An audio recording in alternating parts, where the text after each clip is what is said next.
Hello friends and welcome to CEC online lectures. Friends, in the previous lecture I started with another important class of secondary metabolites, that is terpenoids or terpenes, and in that we discussed that how these terpenes are or terpenoids are defined, what are the general chemical rule or chemistry rules that govern the structures of these terpenoidal compounds, what are their properties, and how they are biosynthesized in the plant matrix. We started with the classification of terpenoids, and in that we discussed about the monoterpenes.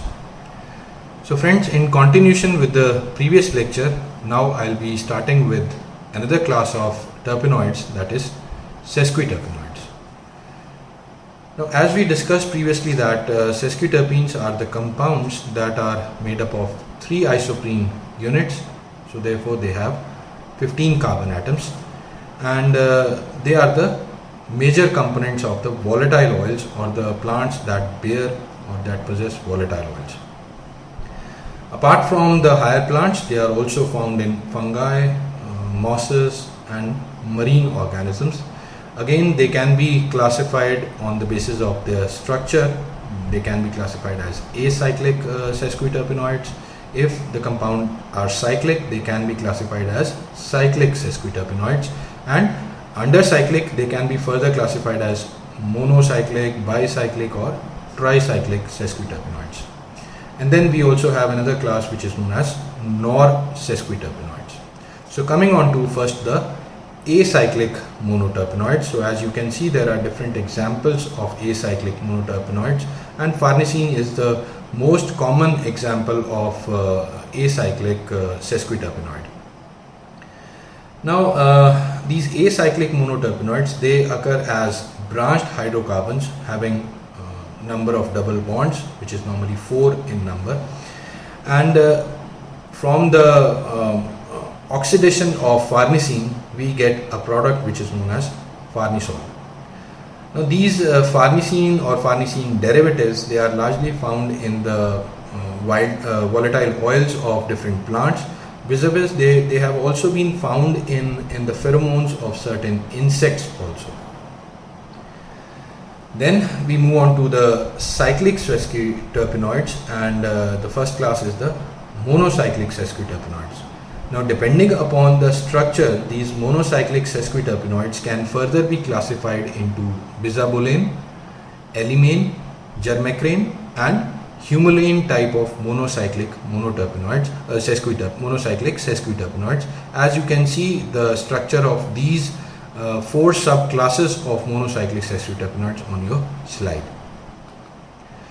Now moving on to the first class of monocyclic sesquiterpenoid, that is bisabolin type, and these bisabolin derivatives bear a 6 carbon atom ring that is formed in analogy with the paramethane skeleton. As you can see, the structure of bisabolin, it is having a cyclohexane ring along with a partial, I will say, paramethane structure, where the paramethane structure is not fully cyclized, but its acyclic form has been attached to the cyclohexane. So that is why I said that these are formed in analogy with the paramethane monocyclic monoterpenes.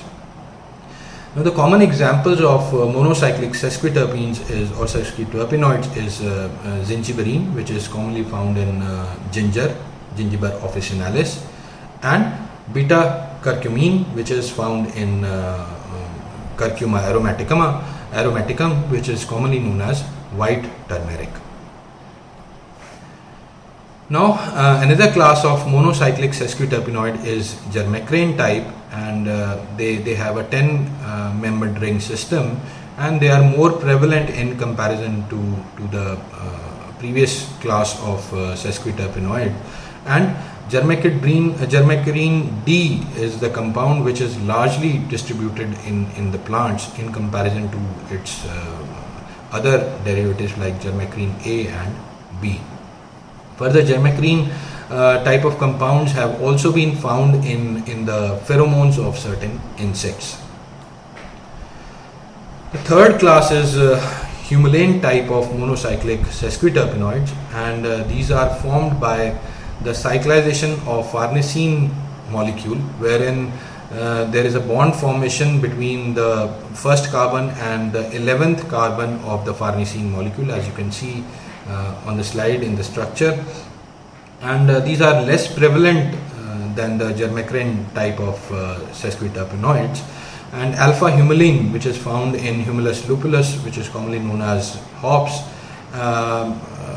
is one of the common example. And alpha humulene has also been found in cannabis, that is obtained from cannabis sativa, and in small amounts of other essential oils. Then we move on to the bicyclic sesquiterpenoids, and like monocyclic sesquiterpenoids, depending upon their ring structures, these bicyclic sesquiterpenoids can be further classified into different classes like bergamatone type, cadenane, guanine, eudesmane, and so on and so forth. So amongst all these different classes or subclasses of bicyclic sesquiterpenoid, I'll be discussing only those classes which are more prevalent in nature. So coming on to these bicyclic compounds, and bicyclic bergamatine is one of the most common example, and like pinenes, they have a cyclobutane ring in their structure, and these are largely found in the lemon oil or the oil of pimpinella species. Now coming on to the cadenane or murylane or amorphine type of bicyclic sesquiterpenoids, these derivatives possess a decalin ring system, that is a 10 carbon ring system, as you can see in the structure in the slide. And they are a ring system which is a 10-membered ring system, which is largely substituted with an isopropyl and 2 methyl groups.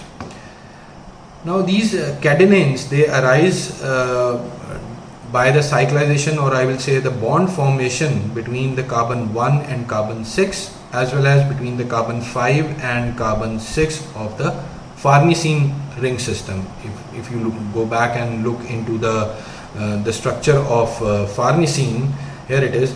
So these are formed by the formation of bond between 1 and 5, 1 and 6, and between carbon 5 and 10. And beta cadenine is one of the most common examples of cadenane type of bicyclic sesquiterpenoid, and has been found in the essential oil of most of the conifers. Now the third most common type of bicyclic sesquiterpenoid is caryophylline type, and these are largely formed when there is a bond formation between the carbon 2nd and the 10th carbon in the humulene structure. So as you can see on the slide, the humulene structure, there is a bond formation, or with the help of this bond formation, there is cyclization of the humulene structure, and it further gives rise to a cyclobutane ring within the structure, and that gives rise to the caryophylline basic nucleus.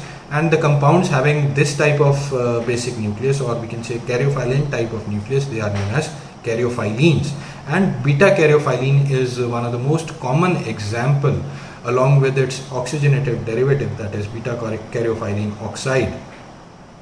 And this caryophylline is important because it can act on cannabinoid receptors in our brain, specifically cannabinoid 2 receptors, and it has been found that this caryophylline act as an agonist for these cannabinoid receptors in our brain. Then we have tricyclic sesquiterpenoids, and alpha santalene and beta santalene are the most common examples of tricyclic sesquiterpenoids, and these types of terpenoids, alpha and beta santalenes, are found in essential oil of sandalwood, and we know that that oil is having a specific fragrance and is a very costly oil, and the compounds, that is alpha santalene and beta santalene, are responsible for that fragrance of that particular sandalwood oil. Now apart from these acyclic or mono or bicyclic sesquiterpenoids, there are other sesquiterpenoids which are having a lactone ring in their structure, and such sesquiterpenoids are known as sesquiterpenoidal lactones. Again, depending upon their structure, these sesquiterpenoidal lactones can be further classified into eudesmanolides, germacranolides and guanolides. So as you can see, these three types of sesquiterpenoidal lactones, they differ or they are classified on the basis of their ring structures or their chemical structures.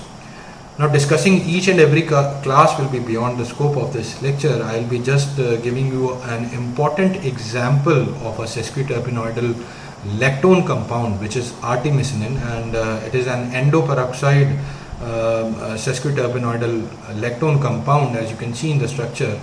And why this compound is important? Because this compound is a well established and widely used anti-malarial drug, and this compound has been isolated from the aerial parts of Artemisia annua.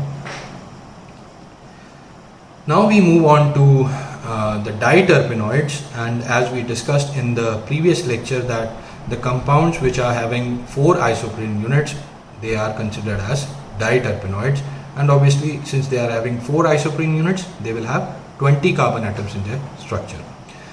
Now these diterpenoids are mostly non-volatile, and like other terpenoids, they are optically active, and mostly these are cyclic in nature.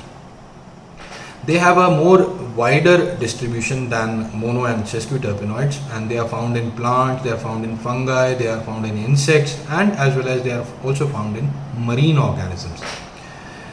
Perhaps diterpenoid is the largest, I will say, class of not the largest, but it is the class of terpenoids which is having very wide distribution and number of derivatives. More than 5,000 compounds belonging to the diterpenoidal class are known in nature. Now these diterpenoids are mainly derived from phytane or membrane type of nucleus, or these are also known as prenylated sesquiterpenoids. So if a prenyl chain is attached to the sesquiterpenoid, whether it is a bicyclic, monocyclic or a tri or a tetracyclic, then such type of compounds, they give rise to a diterpenoid.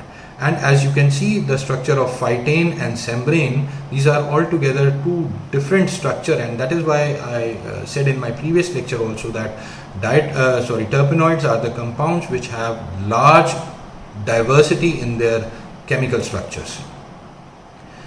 Now here I have given certain important examples of diterpenoid, because discussing each and every class of diterpenoid is not possible. So I have just summarized certain important examples of diterpenoids, and these examples I have taken because these are biologically important or therapeutically important compounds. And one of the example is forskolin, which is obtained from Coleus forscoleus, and we all know that forskolin is known for its protective action in various cardiovascular disorders. Likewise, we have ginkgolide A, and there are different ginkgolides that are found in Ginkgo biloba, which is also known as a living fossil, and these ginkgolide like structures, they are collectively known as ginkgolides. And these compounds are known for their protective action against various CNS disorders, various CVS disorders, as well as these compounds possess significant immunomodulatory properties. Then we have Taxol, also known as paclitaxel, and we know that Taxol is isolated from the needles of Taxus baccata, and Taxus is a very well established and widely used anti-cancer agent. And last but not the least is stevioside, which is a glycosidic form of diterpene. And steviosides, we know that they are a substitute of the sugar, and they are also known as the natural sugar. Stevia rubidiana is the plant from which it is isolated. Apart from these biologically active diterpenoids, I have also taken example of retinol, which is also known as vitamin A, which is another type of diterpenoid which is having potent biological activity. And apart from vitamin A, another example is phytol. Now phytol is also a major component in the chlorophyll molecule, and sometimes phytol is also used as precursor for synthesis of vitamin E or vitamin K type of vitamins. Now we move on to Cess terpenoids, and these are the compounds or the terpenoids which have 5 isoprene units, and therefore they have 25 carbon atoms. Again, depending upon their structure, they can be acyclic, monocyclic, bicyclic, tricyclic, tetra or pentacyclic. And these Cess terpenoids have been rarely found in higher plants, but they are largely found in the marine organisms. And one of the example of Cess terpenoid that has been found in the leaves of Solanum tuberosum, which is commonly known as potato, and the example is 3,7,11,15,19 pentamethyl 2,6-icosardiene-1-ol. This is a Cess terpenoid that has been isolated from the leaves of the potato plant.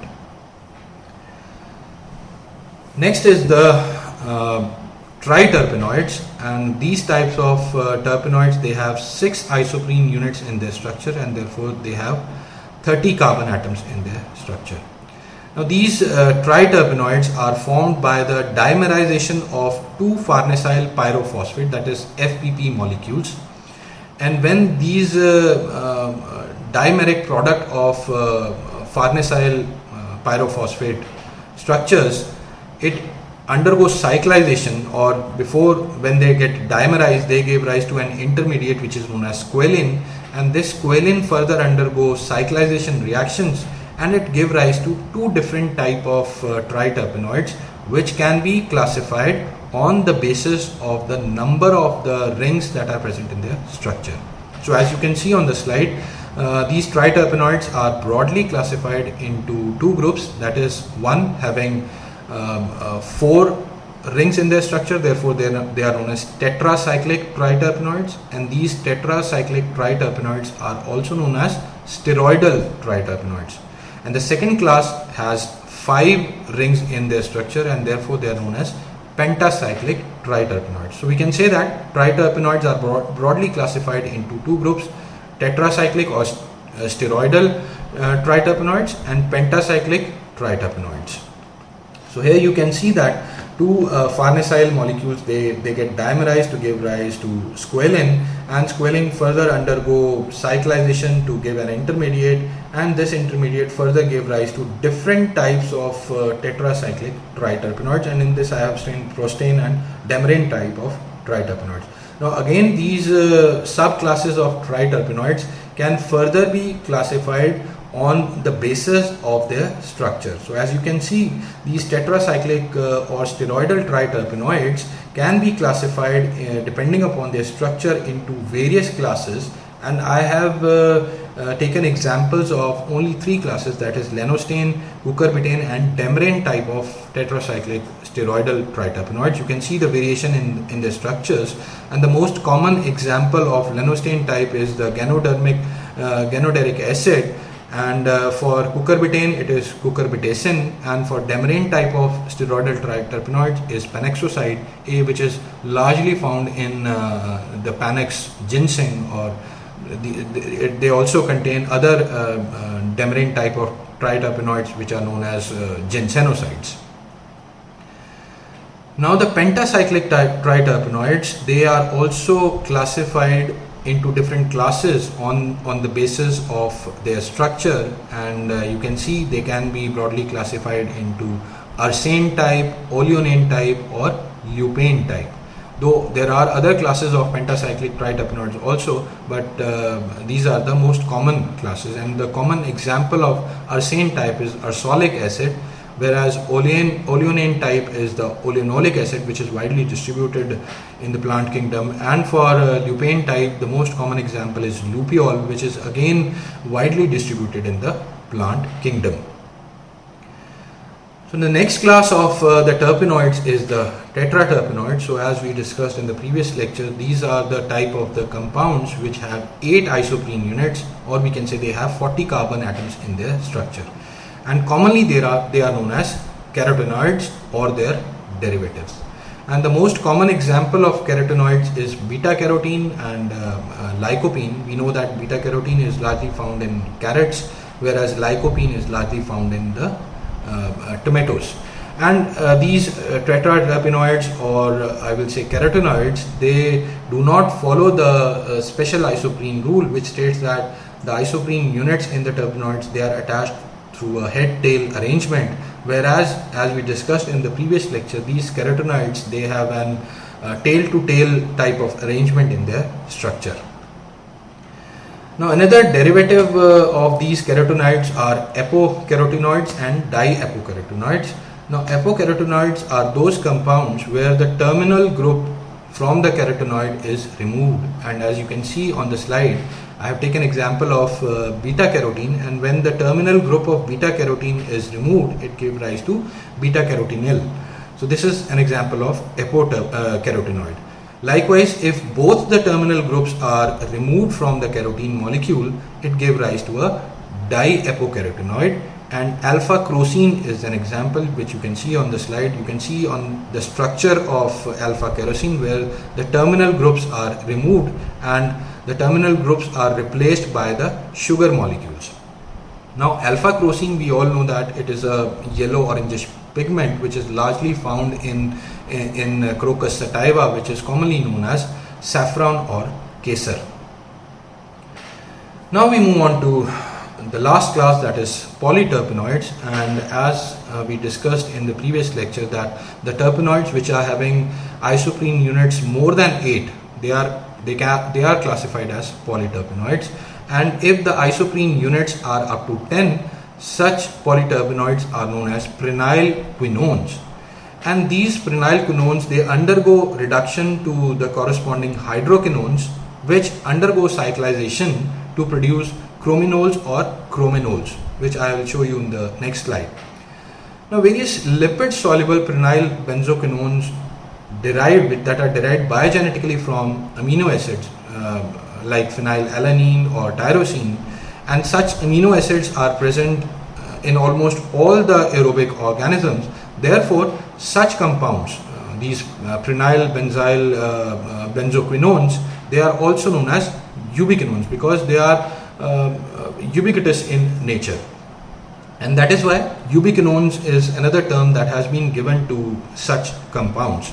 So you can see in this slide that ubiquinone is the prenylquinone which undergo reduction reaction to give rise to ubihydroquinone. As I told you that they undergo reduction reaction to give their respective hydroquinones, and these hydroquinones further undergo cyclization to produce ubicrominol or ubicrominol. So this is how these prenyl benzoisoquinones are formed. Next class, if the terpenoids are present, the isoprene units are present in number more than 10, then they are considered as polyterpenes. And the most common example of polyterpene is the natural rubber, which contains catechol, which is primarily obtained from the latex that is obtained from Hevea brasiliensis, belonging to family Euphorbiaceae, and this plant is commonly known as the rubber plant or the rubber tree. And as you can see in the picture, these trees are injured or cut is made on their stem, and the latex is collected, and this latex is further undergo vulcanization to produce the rubber, and that is why this plant is known as a rubber tree or rubber plant, and it is known as natural rubber, which is an example of a polyterpenoid or a polyterpene. Friends, now we move on to the last part of the lecture, that is the uses of these chemically diverse compounds. And since they are chemically diverse, they have a wide array of therapeutic activities or the biological activities. Some of the biological activities I have also discussed when we were discussing different classes of terpenoids, but worth mentioning activities are like anti-cancer. These terpenoids possess anti-cancer activity, they exhibit antibacterial, antiviral activities, they have beneficial effects in various CNS disorders, CVS disorders, they have anti-inflammatory as well as immunomodulatory properties, they have antioxidant effects, anti-parasitic effect, and the common example which we discussed was artemisinin as an anti-malarial drug, and they are also used as skin penetration enhancer. Thereby they increase the penetration of a drug or absorption of a drug through the cutaneous layer or the skin layer on our body. Now I'll discussing few examples, common examples of the compounds or the terpenoidal compounds that possess these activities. So to begin with, we have these are the terpenoidal compounds that possess significant anti-cancer activities, and amongst these prelyl alcohol is an example of a monoterpenoidal compound which has shown different types of anti-cancer activities, like it has shown anti-cancer activities in breast, it has anti-lung cancer activities, and so on and so forth. Paclitaxel, we all know that it's a well-established and widely used anti-cancer drug. And another worth mentioning agent is squalane, which is a tetracyclic triterpenoid. And this compound has shown significant anti-cancer activity and is currently under phase 2 or phase 3 type of clinical trials. Other compounds are carbiol, which is again a monoterpene, butylenic acid, which is a pentacyclic triterpenoid, and gossypol is a dimeric diterpenoidal compound which has shown anti-cancer activity. Then various terpenoids have also shown antiviral activities, and glycyrrhizin is the most common example which one can easily remember, as it is a major component of Glycyrrhiza glabra, which is commonly known as mulatti. And glycyrrhizin has shown antiviral activity against different types of viruses like HIV or simplex virus, herpes simplex virus. Likewise, butylenic acid is another compound, terpenoidal compound, which has shown activity against herpes simplex virus. And cineol, or commonly known as eucalyptol, found in eucalyptus species, is another monoterpenoidal compound which has shown antiviral activity against HIV as well as herpes simplex. Then we have certain examples of the terpenoidal compounds that have exhibited very good potential, I will say, activity in various CNS disorder, as well as they have shown immunomodulatory activity. Example is bacoside A, which is found in Bacopa monnieri, or commonly known as Brahmi. And Brahmi is widely used for enhancing memory, as well as it is also used to treat various disorders, CNS disorders like anxiety, stress, convulsions, and so on and so forth. Likewise, there are different tetracyclic triterpenoidal or steroidal type of compounds, or demerane, I will specifically say that demerane type of tetracyclic triterpenoidal compounds that are found in ginseng, and these compounds are collectively known as ginsenosides. And there are different ginsenosides like ginsenoside RB1, RB2, RC, ginsenoside RD, ginsenoside RG, H1, H2, so on and so forth. And these ginsenosides have also shown very potent immunomodulatory activity, along with their beneficial effects in CNS as well as CVS disorders. Likewise, there are different ginkgolides, which are these are the diterpene trilactone compounds, which have been found in ginkgo biloba, which is also known as living fossil. And these compounds have also shown immunomodulatory properties, protective action in various CNS disorders like Alzheimer's disease, stress or anxiety, convulsions, and depression. They have also shown protective effect in various CVS disorders, and so on and so forth. Next, we have certain examples of the compounds which possess anti-inflammatory activity, and the most common example is cineol or eucalyptol. Then linalool and geraniol are other examples of monoterpenoids that possess very good anti-inflammatory activity. Then butylenic acid is another compound which has also been found in the roots and rhizomes of Nelumbo nucifera, which is commonly known as lotus plant or kamal in Hindi, and the roots or the rhizomes of the plant are commonly known as kamal kakadi, or commonly bhain it is also known, and it is widely used as a vegetable in India. And so these rhizomes, they contain a compound known as butylenic acid, which has shown very potent anti-inflammatory activity. So friends, this was all about the terpenoidal compounds, beginning from their definition, the chemistry rules that govern their structures, their properties, how they are classified, and we discussed different classes with suitable examples also, then how they are biosynthesized within the plants, and in the end we discussed their various therapeutical activities or the biological activities that could be beneficial for man. Thank you.